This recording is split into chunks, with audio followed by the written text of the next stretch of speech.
Ando devagar, porque já tive pressa em leve este sorriso, porque já chorei demais. Hoje me sinto mais forte, mais feliz. Quem sabe louva, só leva a certeza de que muito pouco eu sei e nada sei. Conhecer as manhãs e as manhãs, o sabor das massas e das maçãs.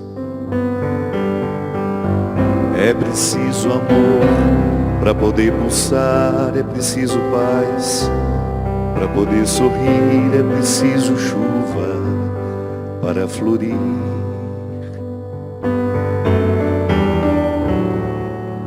Penso que cumprir a vida seja simplesmente compreender a marcha, ir tocando em frente, como um velho boiadeiro, levando a boiada eu vou tocando os dias, pela longa estrada eu vou, estrada eu sou. Conhecer as manhãs e as manhãs, o sabor das massas e das maçãs. É preciso amor para poder pulsar, é preciso paz para poder sorrir, é preciso chuva para florir. Todo mundo ama um dia, todo mundo chora um dia, a gente chega e no outro vai embora. Cada um de nós compõe a sua história e cada ser em si carrega o dom de ser capaz e ser feliz. Conhecer as manhãs e as manhãs, o sabor das massas e das maçãs. É preciso amor para poder pulsar, é preciso paz para poder sorrir, é preciso chuva para florir. Ando devagar, porque já tive pressa em leve este sorriso, porque já chorei demais. Cada um de nós compõe a sua história e cada ser em si carrega o dom de ser capaz e ser feliz. Muito boa noite, é com muita alegria que nós começamos hoje o programa Direção Espiritual. Depois de um longo tempo que nós estivemos sem o programa, Christian ficou 52 anos de férias. Foi, Christian? Dá só uma baixadinha no piano aí para nós. Isso. 52 anos de férias, não tem? Que Christian? Acho que eu lhe vi só em fevereiro do ano passado, Christian. Feliz ano novo para você. Uma alegria muito grande. Eu tenho pessoalmente vivido um tempo muito importante na minha vida, de mais recolhimento, de mais vida interior. E esse mês de janeiro eu fiquei fiquei o mês todo fora. Mês de fevereiro um pouco também. E estávamos com saudade do programa de Direção Espiritual, essa oportunidade que nós temos de entrar na sua casa, de falar ao seu coração. Eu sempre gosto de compreender a felicidade como um dom. E na teologia nós entendemos que todos os dons que Deus nos dá, eles chegam na nossa vida num formato de uma semente. O dom é dado por Deus, mas exige de nós um cultivo. Não é assim que funciona? O batismo é a mesma coisa. Quando nós concedemos o dom da vida nova a uma criança, através do sacramento do batismo, significa que tudo aquilo que foi dado gratuitamente, não fizemos nada para receber, não vem dos nossos méritos, mas da nossa escolha, Os nossos pais e padrinhos escolhem por nós e nós recebemos aquele dom que o sacramento infunde em nós. Mas depois, à medida em que a gente vai se tornando consciente, nós precisamos fazer o dom se tornar uma realidade. É como você plantar uma árvore. Você tem que olhar o terreno, se ele será favorável, se o clima daquele lugar será favorável ao desenvolvimento de todas as possibilidades que estão dentro daquela semente. É muito interessante a gente identificar filosoficamente que numa semente todas as possibilidades da planta estão condensadas. Então, da mesma forma, nós. Toda vez que você pensa no dom que Deus lhe deu, eu pessoalmente às vezes penso que o conceito de felicidade anda muito vazio por aí. Felicidade ficou muito associado àquilo que nós conseguimos expressar da nossa alegria, né? E uma coisa é aquilo que eu consigo expressar da minha alegria. Outra coisa é ser feliz. Porque eu posso muito bem não estar expressando a minha alegria e estar sendo feliz a si mesmo.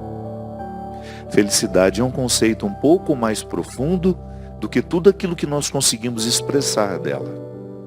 Então, quando é que você percebe que uma pessoa está feliz? A partir de uma harmonia pessoal que você identifica, uma serenidade, não é verdade? Aí sim vem também a alegria, o sorriso, a leveza. O contrário também nos faz perceber quando aquela pessoa está infeliz. Que a gente não pode nem dizer que ela é infeliz. Porque senão nós estamos negando o dom de ser feliz que está nela. Então eu não posso confundir o estar infeliz com ser infeliz. São dois verbos que nos ajudam a compreender a vida numa dinâmica diferente. Aquilo que eu estou, o meu ser, no estado em que ele está, né? Então eu sou e estou. Eu sou feliz, mas neste momento estou infeliz. Por quê? Você vai pensar num movimento que pode passar e ser modificado, diferente de um estado definitivo do ser. Quando eu falo do ser que sou, eu estou remetendo a tudo aquilo que em mim é essencial. Então eu tenho realidades essenciais e tenho realidades que são acidentais. Essencial é quando você pega tudo aquilo que em nós não é modificado. Não será modificado. Por exemplo, a minha dignidade, ela jamais será retirada de mim. Mas eu posso esquecer que tenho dignidade e viver como se não tivesse. Então eu posso ter um comportamento acidental. Isto é, não fere a minha essência, mas pode me fazer esquecer que eu sou, que eu tenho dignidade, que eu sou digno. A dignidade é um estado profundo do ser. É como se você pegasse, por exemplo, uma árvore. Ela é essencialmente madeira, não é? Quando você olha para uma árvore, qual é a essência dela? Madeira. Claro, aí você vai ter também as folhas. Mas se você pensar naquele tronco, o que ele é? Essencialmente, madeira. E se é uma árvore que é cultivada justamente para depois ser transformada, quando você olhar para a mesa que aquela árvore se tornou, você continua dizendo, ela é realmente madeira, mas é acidentalmente uma mesa. Por que é acidentalmente? Porque ela poderia ser uma cadeira, poderia ser uma escrivaninha, poderia ser uma estante, mas ela continua essencialmente madeira. Sempre que você quiser pensar aquilo que na sua vida é essencial, você vai recrutar tudo aquilo que em você foi dado como um dom. E os acidentes é aquilo que por acaso nós fazemos com o que nós recebemos. Então eu sou, vou usar, né? Deus me deu inteligência. Eu sou inteligente essencialmente. Você tem a sua inteligência, você é essencialmente inteligente. Mas você pode fazer uso dessa inteligência para ser um advogado, para ser um médico. Aí é acidental. O seu ser inteligente está aí, dando forma a tudo que você quiser ser pela vida, fazer pela vida. Então, minha gente, toda vez que nós pensamos a felicidade, nós pensamos como um dom que nos foi dado e que precisa ser cultivado. A manutenção da nossa alegria, da nossa felicidade, da nossa realização. Você já me escutou falar disso? Eu prefiro muito mais compreender a tal felicidade como realização humana. Eu tenho uma sensação que o conceito de realização, ele engloba um pouco mais daquilo que eu compreendo como situações que me tornam felizes. Porque onde existir um cultivo desse dom, ali existe mais possibilidade de haver um ser humano realizado.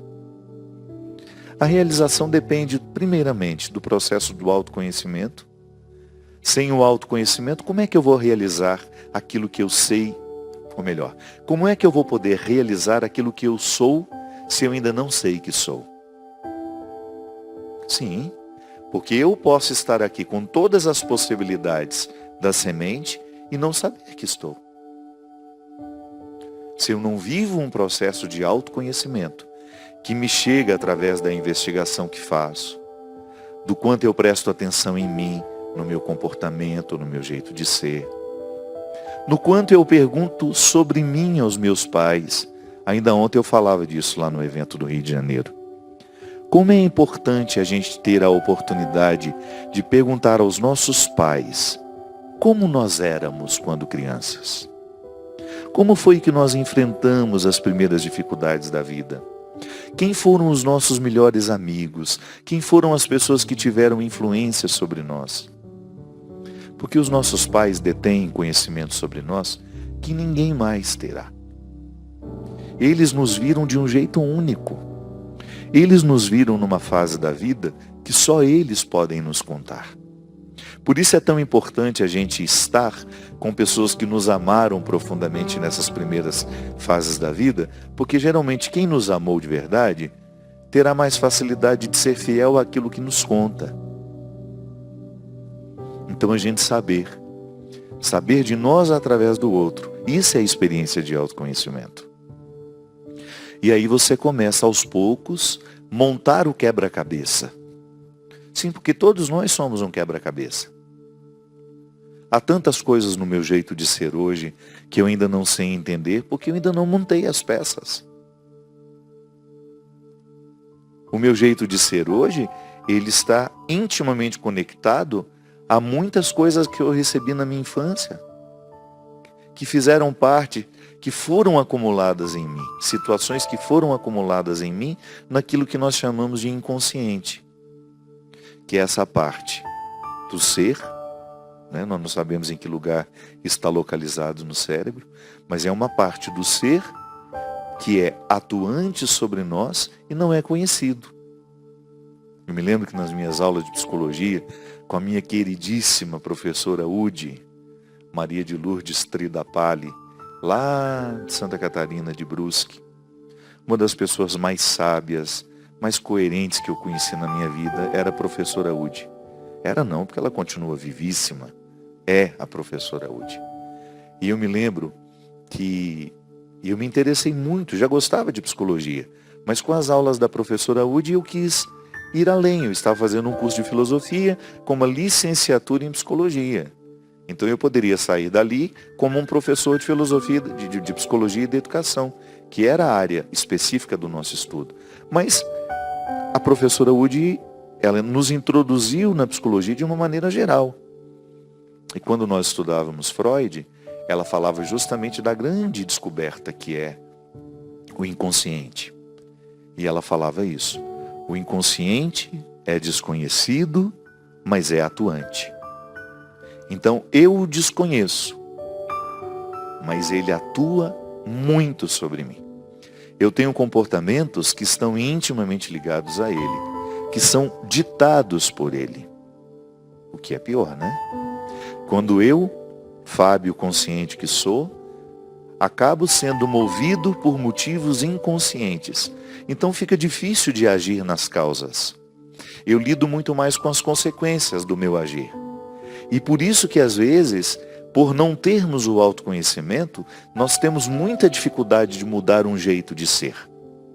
Porque aquele jeito de ser, embora ele se expresse em atitudes, palavras, um modo de pensar, ele está sendo movido e gerado por uma realidade que em mim é inconsciente. Que às vezes está ligado a um trauma que eu tive no passado, quando eu ainda era muito criança, quando eu não tinha os filtros da maturidade para fazer caber dentro de mim aquilo que tinha acontecido. Quantas vezes nós expressamos medos na fase adulta que não são medos do adulto que somos, são medos inconscientes da criança que fomos e que de alguma forma continuamos sendo porque aquele medo não foi libertado. Também é uma característica do inconsciente que toda vez que nós estejamos pressionados por ele, nós tenhamos muito mais dificuldade de modificar a ação. Porque quando é que o inconsciente se manifesta? É muito misterioso isso. Mas às vezes se manifesta muito através dos nossos sonhos. Sonhos é o momento em que você desarma, né? Que você perde um pouco o controle de ser quem você é.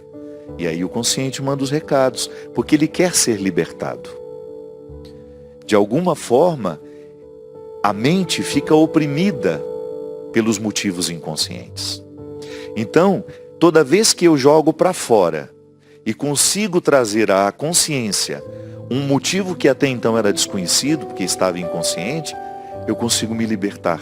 E é por isso que você já identificou isso em você, e também em algumas pessoas com quem você convive, como é libertador quando você começa a entender por que você age desta forma. São os motivos inconscientes que de alguma forma vão sendo acessados através de processos terapêuticos que podem ser formalizados dentro de um consultório, onde você vai falar com um terapeuta, você vai lá de alguma forma tentar acessar esse inconsciente através de técnicas específicas para isso. Uma delas é a conversa consciente para nos fazer chegar ao lugar dos nossos medos, dos nossos traumas, e ali a gente ter um entendimento, e quando você tem um entendimento, você liberta o inconsciente, ele para de te oprimir. Então, às vezes, o que nos falta para a gente poder ser realizado é libertar o inconsciente de tudo aquilo que está oprimindo. De tudo aquilo que não é difícil porque é muita coisa, né? Mas à medida em que a gente vai tendo condições, é muito bom a gente viver esse processo. Você não fica escravo de si. Porque quando a gente fala, eu estou sendo escravo dos meus medos, você está sendo escravo dos medos que são inconscientes. Porque os medos que se tornam conscientes, você começa a administrar. A própria razão lhe ajuda a falar, por que você tem medo disso? Não faz sentido. A razão ajuda a resolver com essa pergunta. Aí você desmascara o medo. Mas quando você não sabe o porquê que tem medo, quando aquilo é uma força que você não tem controle, dá um trabalho. Por exemplo, quando eu vivi a síndrome do pânico, e de vez em quando tenho, né, algumas reações, são medos que, se você for perguntar para mim no momento que eu não estou sob o efeito daquilo, eu jamais. Imagina que eu vou ter medo de entrar dentro de um camarim, que é uma coisa que eu faço há mais de 20 anos. Imagina que eu vou ter medo das pessoas que entrarão dentro do camarim. Não. Racionalmente falando, eu digo aqui para você, não faz sentido. Não acredito que alguém vai entrar para tentar me matar. Nunca me passou pela cabeça isso. Mas quando eu estou sob o efeito do pânico, quando o pânico se manifesta, não adianta eu dizer isso para mim. E foi interessante porque quando eu fui para o psiquiatra, esse último que me atendeu em setembro, ele me disse isso. Pode ser que esse pânico que está se manifestando hoje seja um medo que você viveu na sua infância, ficou guardado lá no inconsciente, você lidou com isso de maneira razoável, e de repente agora, por uma fragilidade que você esteja enfrentando, uma fragilidade emocional provocada por motivos diversos, aquilo que estava guardado dentro de você volta com uma força, da mesma forma como aquela barragem de Brumadinho, que nós estamos todos muito indignados. Quando aquela barragem arrebenta, a barragem das emoções represadas, a lama das emoções represadas e doentias que estão guardadas dentro de nós, elas vêm arrancando tudo o que encontram pela frente. E foi justamente isso. É justamente isso que eu enfrento quando eu tenho a síndrome do pânico. É um sentimento horrível que, por mais que você seja racional e você diga, não faz sentido ter medo de estar chegando nesse lugar, de estar dentro da van, me aproximando do lugar onde eu vou cantar, onde eu vou falar com as pessoas. Eu faço isso há 20 anos, sempre soube fazer isso. Mas de repente, minha gente, não adianta dizer isso. E quem tem síndrome do pânico sabe exatamente do que eu estou falando. De como é cruel você saber que aquele medo não tem sentido e mesmo assim você ser dominado por ele. Então, o processo do autoconhecimento, ele nos ajuda até depois, se a gente vier a desenvolver uma doença psíquica, como é a síndrome do pânico, a gente ter a oportunidade de lidar melhor com ela. Sem o autoconhecimento, nós não temos controle das nossas emoções. E olha que mesmo se autoconhecendo, já é difícil ter controle das emoções. Um exemplo simples. Por que eu tenho tanta necessidade de ter domínio sobre as pessoas? Por que eu tenho tanta dificuldade de ser contrariado? São motivos inconscientes. Com certeza, em algum momento da minha vida, eu fui humilhado, eu não tive vez, eu não pude decidir. E aí aquilo se monta dentro de mim como um mecanismo de defesa que vai me colocar agressivo com qualquer pessoa que quiser se impor contra mim. Ou então o contrário também. É aquela pessoa que não tem vontade própria. Ela será eternamente dominada por outras. Emocionalmente falando, isso acontece muito. Começa-se com um carinho de verdade, um amor verdadeiro, e aos poucos aquela pessoa que ama, vê na criatura amada uma posse. Aí começa a ter preocupações exageradas com ela. Tudo isso muito revestida de coisas boas, mas no fundo aquilo já deixou de ser bom há muito tempo. Porque não faz sentido você amar uma pessoa e querer ser proprietária dela. Nunca. Por mais que você que pôs um filho no mundo, você nunca vai ser proprietário do seu filho. Você pode até ter autoridade com um pouco mais de intensidade sobre ele, até um determinado momento da vida. Mas depois ele vai alcançar a autonomia e você terá que deixá-lo viver. É por isso que às vezes, algumas pessoas, ao mínimo sinal de estarem sendo dominadas, elas ficam agressivas. Por quê? Porque já viveram isso no passado e não querem mais. Não acredita no amor como uma posse. Amor não faz do outro uma posse. É o contrário, amor liberta. Quanto mais eu amo uma pessoa, mais satisfação eu tenho de vê-la livre, de vê-la viver, de vê-la alcançar o melhor de si. Não faz sentido, em nome do amor, eu acorrentar o outro. Eu só permitir que ele faça as coisas quando eu estiver por perto. Isso acontece muito no relacionamento entre marido e mulher. Casamentos que se estabelecem assim, em nome do amor, alguém fica prisioneiro do outro. Deixa de trabalhar porque o marido não gosta. Deixa de fazer isso porque o marido não gosta. Cuidado! Isso pode ser indicativo de que você esteja trilhando um caminho que depois não tem retorno. Porque isso gera muita violência no final. Gera violência emocional, psíquica e gera violência física às vezes. Porque o outro, interpretando como uma posse aquele que ele diz amar, vai sentindo o direito, inclusive, de eliminar a vida dele, caso ele venha contrariá-lo. A agressão contra mulheres, que é uma vergonha no nosso país, um número assustador de mulheres são agredidas diariamente pelos seus maridos, pelos seus namorados. Essa semana nós vimos de uma mulher de 52 anos que marcou um encontro com um rapaz e foi agredida por ele durante 4 horas. A mulher está deformada. Essa é a nossa sociedade. Essa é a nossa sociedade. Então, às vezes, as violências são geradas assim, amorosamente. E porque às vezes nos falta o autoconhecimento, nós não estamos aguçando esse dom de sermos felizes, a gente se submete ao outro. E às vezes até com uma ilusão de que o outro tem a obrigação de nos fazer felizes. Não. O outro pode até participar da nossa felicidade. Mas quem tem que fazer esse dever de casa sou eu. Se eu não fizer o meu dever de casa, se eu não for uma boa companhia para mim, se eu não for um bom amigo meu, dificilmente eu serei um bom amigo de alguém, serei boa companhia de alguém. Você sabe que esse tempo que eu experimentei agora, de quase 1 mês e meio, sozinho mesmo, fazendo uma rotina extremamente saudável. Em outubro eu fui para lá, terminei meu livro, esse que eu vou mostrar daqui a pouquinho, que ficou pronto hoje.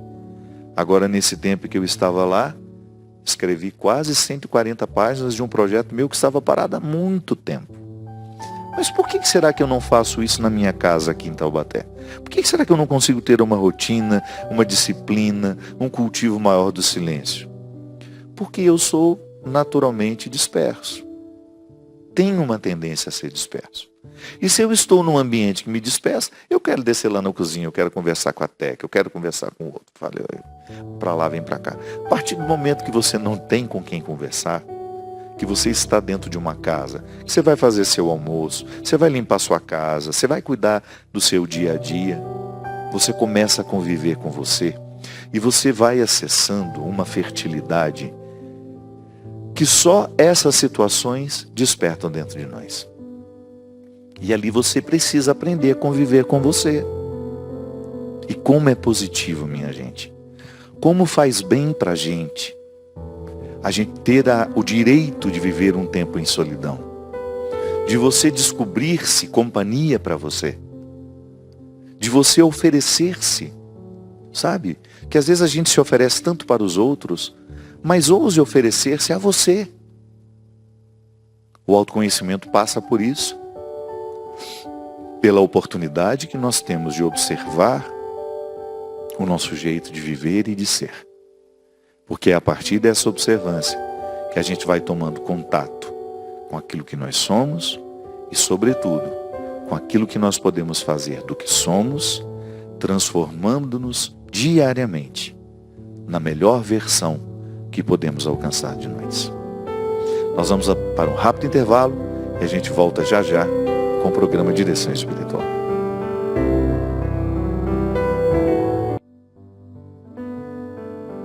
Estamos de volta com o programa Direção Espiritual. Muito obrigado a você que nos assiste, você que nos divulga, você que faz parte da história deste programa.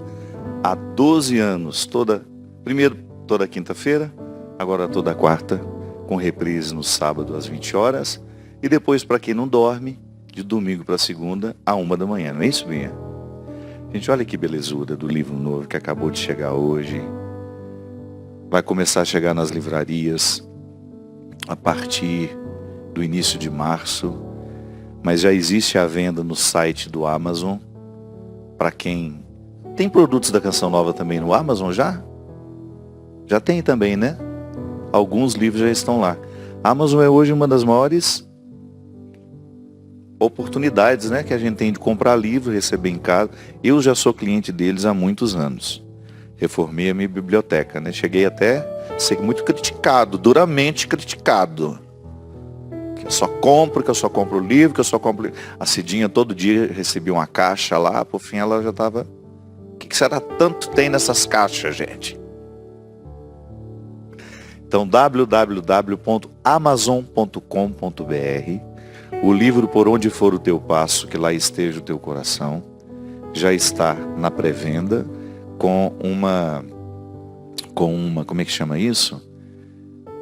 Exclusividade.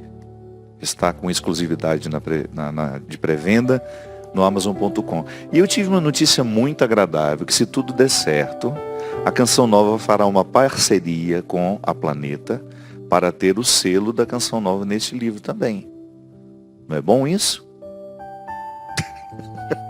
Isso é ótimo, a Bia falou. Ela que falasse diferente para ela ver, que eu já arremessava um objeto dela aqui. Então a gente está muito feliz, porque vamos ver se vai acontecer essa parceria. Você vai poder comprar também através da Canção Nova. Um livro que eu recomendo muito, por ter sido escrito justamente no momento em que eu fazia uma reflexão muito, muito, muito frutuosa acerca de como eu vivi o meu tempo, de como eu experimentei o meu tempo. O livro é uma história, ele tem um formato romanceado, né? Ele tem umas primeiras 10, 15 páginas mais teóricas, sobre como esse movimento da pressa está retirando de nós a capacidade de refletir a vida que nós vivemos. A gente sabe que a qualidade da vida depende do quanto nós refletimos a vida que a gente vive. Porque se a gente não reflete o que nós estamos vivendo, se a gente não faz uma reflexão, a gente vai perdendo o senso crítico daquilo que vive. E às vezes, minha gente, nós temos uma capacidade tão grande de criticar o outro como ele vive. A gente sempre tem uma opinião sobre a vida do outro, né? E geralmente quem tem muita opinião sobre a vida do outro tem muita dificuldade de viver a própria vida. Porque quem se auto-reflete, quem tem o exercício diário de viver criticamente, que é uma forma positiva de viver, nem sobra tempo para ficar dando palpite na vida dos outros, a não ser que esse outro lhe peça opinião ou que ele esteja sob sua responsabilidade. Aí sim. Caso contrário, não. Até eu, como líder religioso, eu só vou dar palpite se por acaso eu for chamado a dar palpite. Diferente de fazer uma homilia. Se eu estou lá na igreja, eu falo o que eu quero e dou o conselho que eu quiser a partir do que está me motivando o evangelho daquele dia. Agora, quando uma pessoa está vivendo, porque ela está escolhendo viver daquele jeito, eu só vou dizer se eu for chamado, se eu tiver um convite para poder dizer alguma coisa a ela. Senão, ela vai ter que me ouvir nos momentos em que eu estou falando para todo mundo. E é por isso que às vezes é bom. Eu sempre escuto isso. Aquele programa foi para mim, Padre Fábio. Ontem mesmo, no evento que a gente teve no Rio de Janeiro, em São Paulo, no domingo. Como é bom quando termina, a pessoa diz: nossa, tudo que você falou hoje foi para mim. Que bom. Mas eu não saio por aí fazendo sermão, dando palpite na vida dos outros. Não, a evangelização, ela é para aqueles que querem. Jesus o tempo todo soube fazer essa diferenciação. Sim, a gente prega nas praças, a gente prega nos lugares públicos, mas quando se trata de uma vida pessoal ali sendo vivida, é só se eu for chamado. Então, às vezes, porque não tenho uma reflexão sobre a minha vida, resta muito tempo para eu ficar dando palpite na vida dos outros. Esse livro, ele nasce de um encontro do homem com a sua consciência. Por isso que ele é um formato romanceado, você vai ler muito rapidamente. Essa consciência, no livro, é uma menina. O homem está se arrumando para ir trabalhar e, de repente, misteriosamente, ele percebe a presença daquela menina. E como ele já estava arrebatado, ele já estava vivendo um momento de êxtase, ele não questiona como que aquela menina foi parar ali dentro. Claro, uma pessoa racional como ele faria isso. Ele está se arrumando para ir trabalhar. De repente tem uma menina dentro do quarto? Não. Então, como esse arrebatamento, que é o encontro dele com a sua consciência, começa um pouco antes dele perceber a menina, na hora que a menina está diante dos olhos dele, não passa pela problematização. De onde veio essa menina? Não. Então ela começa a estabelecer com ele um diálogo. Ela faz uma primeira pergunta, ele responde, e assim o livro vai sendo desenvolvido, pegando questões muito pertinentes aos nossos dias. Porque é impressionante como, à medida que a gente vai conversando, que você vai tendo mais intimidade com as pessoas, você vai percebendo como todos nós hoje estamos sofrendo das mesmas causas, pelas mesmas causas. E uma delas é justamente a infelicidade na administração do tempo. O tempo, a lida com o tempo, está nos angustiando demais. Porque nós estamos todos tendo uma percepção de que nós não estamos vivendo como deveríamos. E é justamente o que o homem está experimentando. E é claro que ele vai negar o tempo todo. Boa parte da conversa, a menina vai desmentindo tudo aquilo que para ele é uma verdade que ele construiu para proteger-se do enfrentamento que ele precisava viver. E a menina vai desconstruindo, mostrando para ele que aquele discurso que ele está fazendo não está de acordo com os sentimentos que lhe ocorrem. E aí é interessante porque essa desconstrução, ela vai sendo um caminho que todos nós fazemos também. Até aqui na 4ª página tem um texto que eu preparei, para que quando aquele que está passando pela livraria pegar o livro, ele vai ter mais ou menos uma noção do que se trata. É em vão procurar por uma resposta quando ainda não fizemos a pergunta certa. O conflito seguirá infértil se não receber o benefício da lucidez que só o enfrentamento das perguntas proporciona. Uma vida que não é refletida não pode ser bem vivida. Só o debruçar reflexivo sobre nós é capaz de reorientar a coerência, desfazer os equívocos e estabelecer o julgamento que nos coloca diante dos dilemas fundamentais. Quanto nos custa ser quem somos? Tem nos custado muito alta a fatura das emoções? Muito alto. Estamos satisfeitos com o que escolhemos ganhar e perder? Somos fiéis ao que nos pede o coração? Não nos apressemos em responder. É preciso conviver com as questões, olhá-las nos olhos, permitir que suas arestas desconfortáveis encontrem os encaixes na alma ferida. Há caminhos que não podemos andar acompanhados. E este é um deles, o que nos leva ao dentro de nós. Ande pelo seu. Ofereça-se a compaixão, o que de mais nobre você pode se proporcionar. É sob a sua tutela amorosa que você descobrirá que a vida pode ser diferente e que nunca é tarde para reorientar a sua história. Ouça o que você tem a dizer-se. Recolha-se com este livro nas mãos. Nele há um itinerário para os que pretendem renascer. Aceite este convite. Não espero que o outro lhe dê aquilo que só você pode se oferecer. Então, nessa necessidade que é muito comum a todos nós, minha gente, esse livro nasceu com o desejo de refletir aquele que foi o meu grande conflito nos últimos 2 anos, que era justamente perceber que eu estava construindo a minha vida de um jeito que o meu coração não estava onde estava o meu passo. Às vezes os meus pés me levavam para lugares muito diferentes do que me pedia o coração. E a linguagem do coração é a linguagem da consciência, é a linguagem da menina. A menina que ainda não está contaminada com as mentiras do adulto. Porque nós contamos mentiras demais para nós. Nós arrumamos muitas desculpas para justificar a nossa conduta errada. Você sabe disso?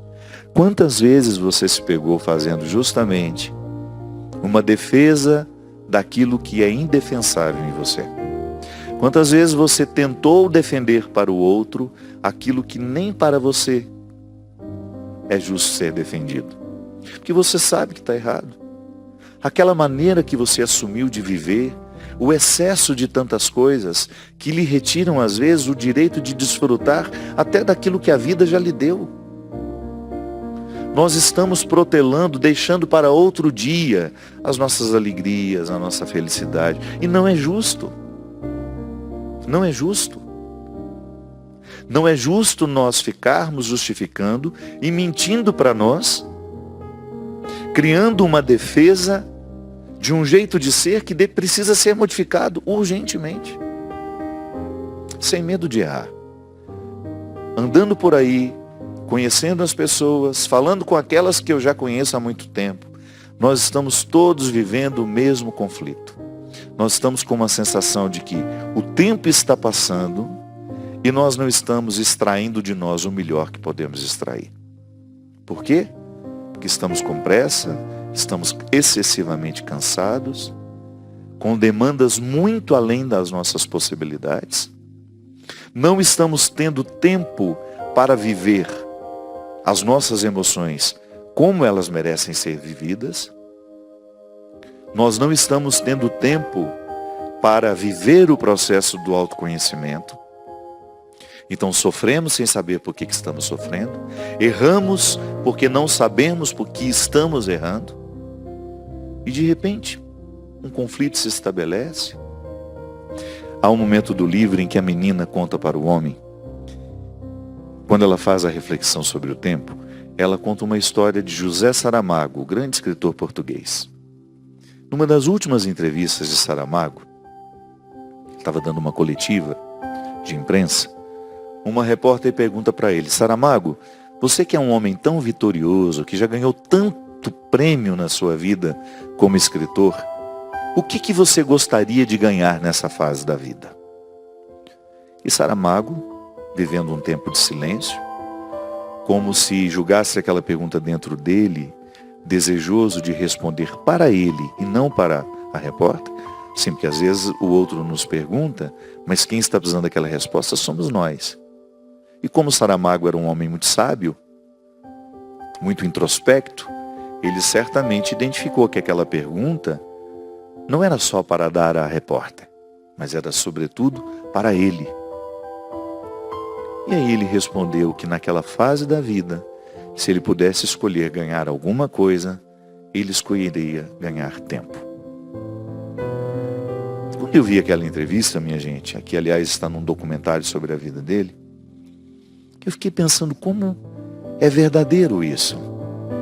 Como é angustiante a gente olhar para a nossa agenda e a gente perceber que nos falta tempo para você colocar alegria na agenda, para você agendar coisas que vão fazer bem a você, que não serão apenas o cumprimento de obrigações.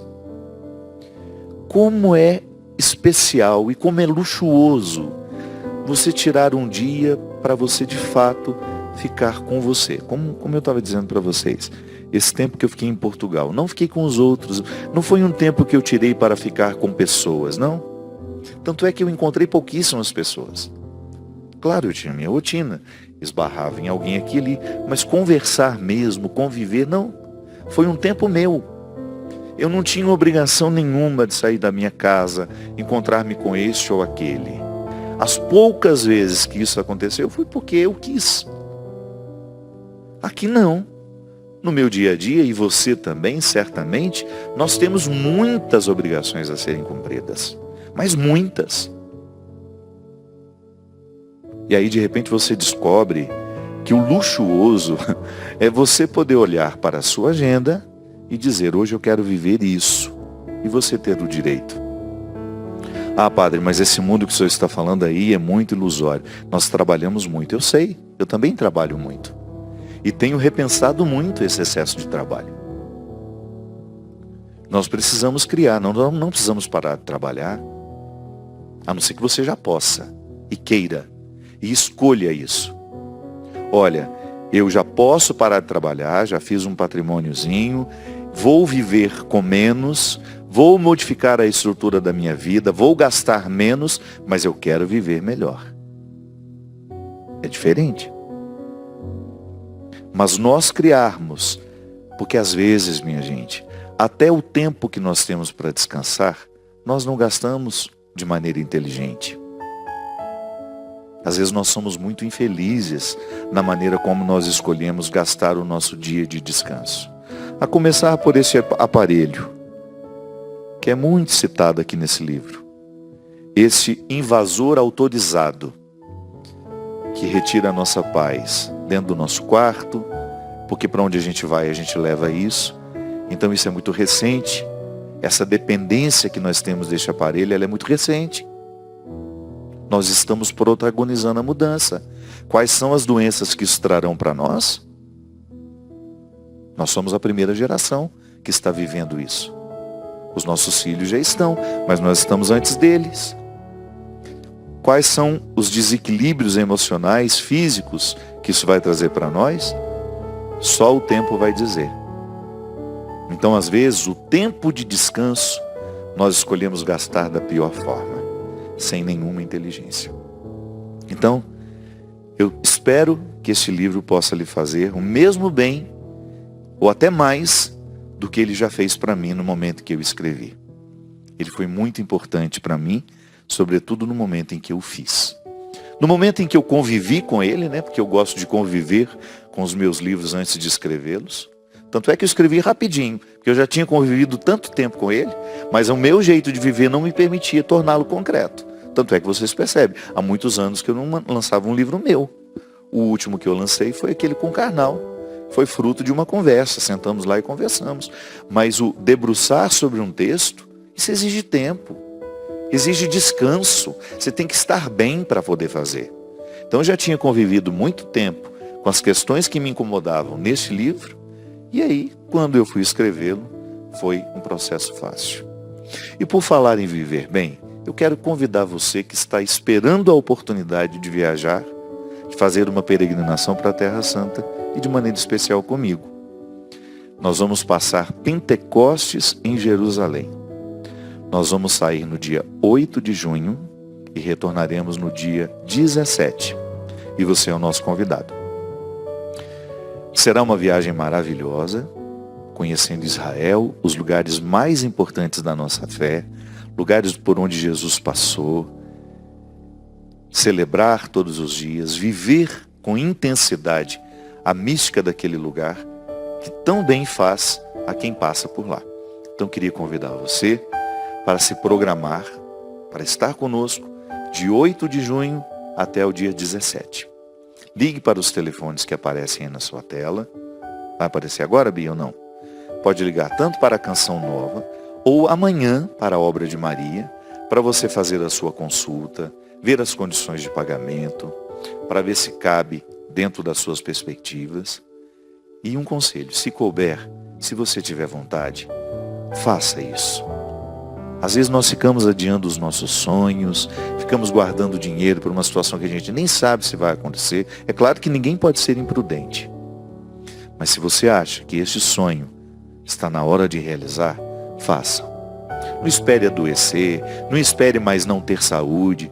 Eu acho tão bonitinho de ver nas minhas peregrinas, que já estão há anos viajando comigo, como elas descobriram isso na hora certa. Sim, porque às vezes, minha gente, depois que você já não tem mais disposição física, perde-se a alegria, perde-se a satisfação de estar lá. Que esperou muito tempo, passou o prazo de validade. Porque o ser humano, o corpo, ele passa a validade. Então vamos tirar esses sonhos das gavetas e realizá-los enquanto a gente tem saúde para isso. Tá bom? Então ligue, faça a sua consulta, tanto aqui na Canção Nova como na Obra de Maria, que vamos peregrinar para Israel do dia 8 de junho até o dia 17. E vamos passar Pentecostes em Jerusalém. Muito obrigado, seu Christian, pela sua companhia.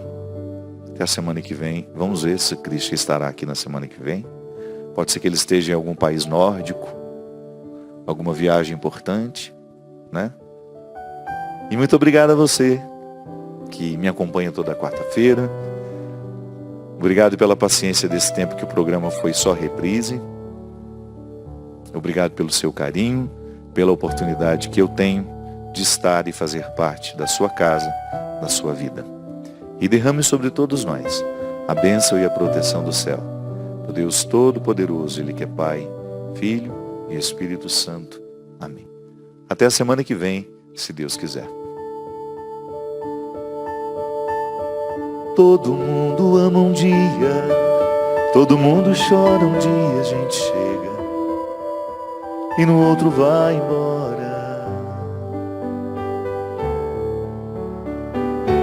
Cada um de nós compõe a sua história, cada ser em si carrega o dom de ser capaz de ser feliz,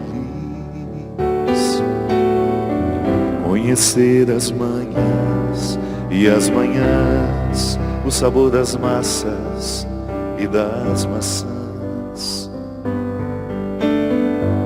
É preciso amor para poder pulsar, é preciso paz para poder sorrir, é preciso chuva. Cada um de nós compõe a sua história, cada ser em si carrega o dom de ser capaz de ser feliz, conhecer as manhãs e as manhãs, o sabor das massas e das maçãs. É preciso amor para poder